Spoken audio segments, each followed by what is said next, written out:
ओम नमो भगवते वासुदेवाय। जय श्री हरि विष्णु। नमस्कार दोस्तों, आप सभी का स्वागत है। हमारे धर्म में एकादशी तिथि को भगवान विष्णु की आराधना के लिए अत्यंत ही पवित्र माना गया है।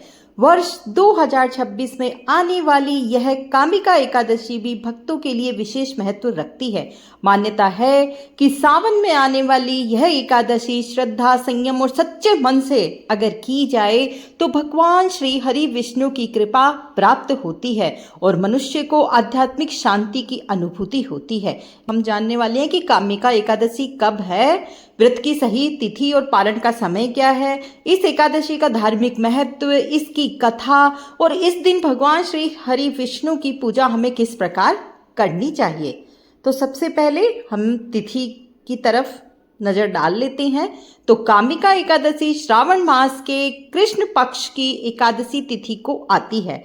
2026 में कामिका एकादशी का व्रत 9 अगस्त रविवार को रखा जाएगा। एकादशी तिथि का प्रारंभ 8 अगस्त 2026 शनिवार को दोपहर 1:59 पर होगा और एकादशी तिथि समाप्त होगी 9 अगस्त 2026 रविवार को सुबह 11:04 पर।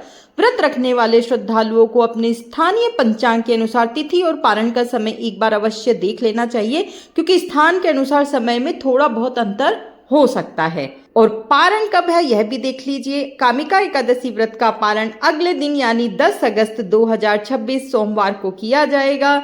दिए गए समय के अनुसार पारण का समय सुबह 5:47 से 8 बजे तक रहेगा। द्वादशी तिथि भी 10 अगस्त को सुबह 8 बजे समाप्त होगी। इसलिए व्रत रखने वाले भक्त अपने स्थान के पंचांग के अनुसार उचित पारण समय देखकर ही व्रत खोले। कामिका एकादशी का धार्मिक महत्व। कामिका एकादशी को भगवान विष्णु को समर्पित पवित्र तिथि माना जाता है। धार्मिक परंपराओं में इसकी महिमा का वर्णन मिलता है। मान्यता है कि जो व्यक्ति श्रद्धा और भक्ति के साथ इस एकादशी का व्रत करता है तथा भगवान श्री हरि विष्णु का स्मरण करता है, उसे आध्यात्मिक पुण्य और मानसिक शांति की प्राप्ति होती है। एकादशी केवल भोजन का त्याग करने का नाम नहीं है। इस दिन मन, वचन और कर्म में संयम, भगवान का स्मरण, जप, पूजा, सेवा और सद्कर्म करने को भी विशेष महत्व दिया जाता है। मान्यता के अनुसार सच्ची श्रद्धा से भगवान श्री हरि विष्णु की उपासना करने से व्यक्ति के भीतर सकारात्मकता और आत्मिक शांति बढ़ती है।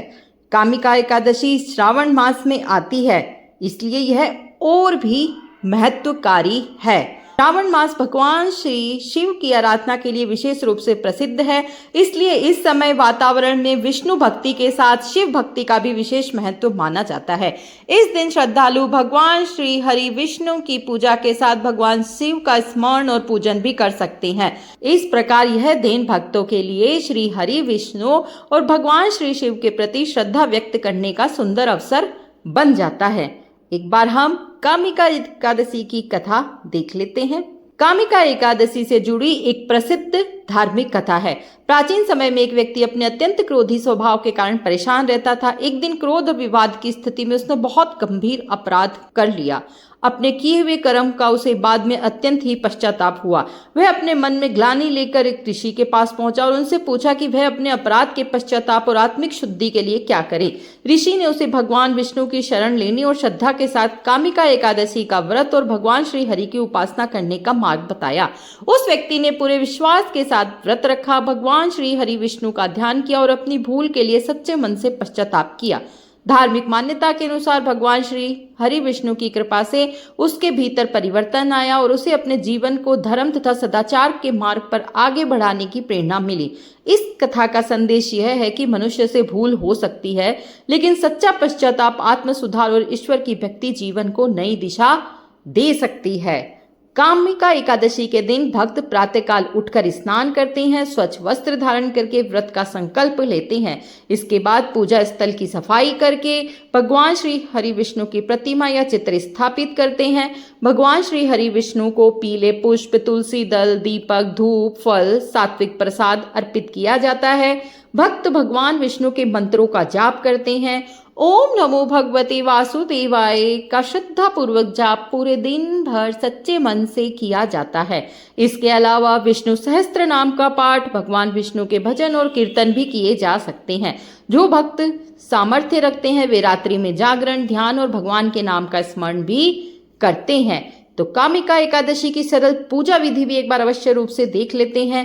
पहला चरण इसमें यह है कि सुबह उठकर जल्दी स्नान कर लें, स्वच्छ वस्त्र पहन लें। दूसरा चरण पूजा स्थल को साफ करके भगवान विष्णु की प्रतिमा या तस्वीर स्थापित कर दें। तीसरा चरण भगवान श्री हरि के सामने बैठकर श्रद्धापूर्वक व्रत का संकल्प लें। चौथा चरण दीपक और धूप जलाएं। पांचवा चरण भगवान विष्णु को पीले पुष्प और तुलसी दल अर्पित करें। छठा चरण फल और सात्विक प्रसाद अर्पित करें। सातवां चरण ओम नमो भगवते वासुदेवाय मंत्र का जाप करें या विष्णु सहस्त्र नाम का पाठ करें। आठवां चरण भगवान विष्णु से अपने परिवार के सुख, शांति और मंगल की प्रार्थना करें।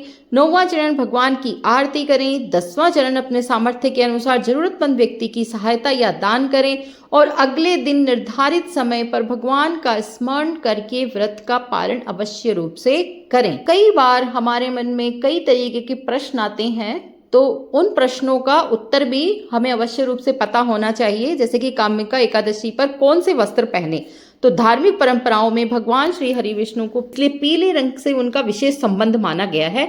इसी कारण इस दिन पीले या हल्के पीले रंग के वस्त्र पहनना शुभ माना जाता है। हालांकि सबसे महत्वपूर्ण चीज वस्त्र का रंग नहीं बल्कि मन की श्रद्धा और पूजा की भावना है। अगर व्रत गलती से टूट जाए तो यदि किसी कारणवश व्रत का नियम ठीक प्रकार से पालन न हो पाए तो घबराने की आवश्यकता नहीं है। भगवान विष्णु से सच्चे मन से क्षमा प्रार्थना करें और आगे के समय को भक्ति, संयम तथा अच्छे कामों में बिताएं। यदि स्वास्थ्य संबंधी कोई समस्या हो या कठोर उपवास आपके लिए उचित न हो तो अपनी क्षमता और स्वास्थ्य को ध्यान में रखकर ही व्रत रखें। भक्ति में भावना ही सबसे अधिक महत्वपूर्ण होती है। तैयारी कैसे करें ये भी देख लीजिए एक बार। यदि आप कामिका एकादशी का व्रत रखने वाले हैं तो पूजा सामग्री पहले से ही तैयार कर लें। आपके पास तुलसी दल, पीले पुष्प, दीपक, धूप, गंगा जल, फल और प्रसाद और भगवान विष्णु की तस्वीर या प्रतिमा उपलब्ध हो तो पूजा करना आसान रहेगा। सबसे जरूरी है कि पूजा के दौरान मन को शांत रखें और पूरा दिन भर भगवान के नाम का जाप करते रहें। तो कामिका एकादशी हमें केवल व्रत रखने की परंपरा ही नहीं सिखाती बल्कि अपने जीवन को बेहतर बनाने की प्रेरणा भी देती है। क्रोध की जगह शांति, अहंकार की जगह विनम्रता, नकारात्मकता की जगह सकारात्मक सोच और स्वार्थ की जगह सेवा यदि इस पवित्र दिन की भावना को जीवन में उतारने का सुंदर तरीका हो सकता है यही दिन। इसलिए यदि आप कामिका एकादशी का व्रत रख रहे हैं तो केवल भोजन का संयम भी नहीं बल्कि वाणी, विचार और व्यवहार में भी संयम रखने का प्रयास करें। तो भक्तों, कामिका एकादशी 2026 जो कि सावन के महीने में आने वाली है, आपको भगवान श्री हरि विष्णु की भक्ति, आत्मचिंतन और सत्कर्मों को प्रेरणा देती है। भगवान विष्णु से प्रार्थना है कि आपके जीवन में सुख, शांति और समृद्धि बनी रहे। अगर आपको यह जानकारी उपयोगी लगी हो तो वीडियो को लाइक करें, अपने परिवार और मित्रों के साथ शेयर करें और ऐसे ही धार्मिक और आध्यात्मिक वीडियो के लिए चैनल को सब्सक्राइब अवश्य रूप से करें। जय श्री हरि विष्णु। ओम नमः भगवते वासुदेवाय।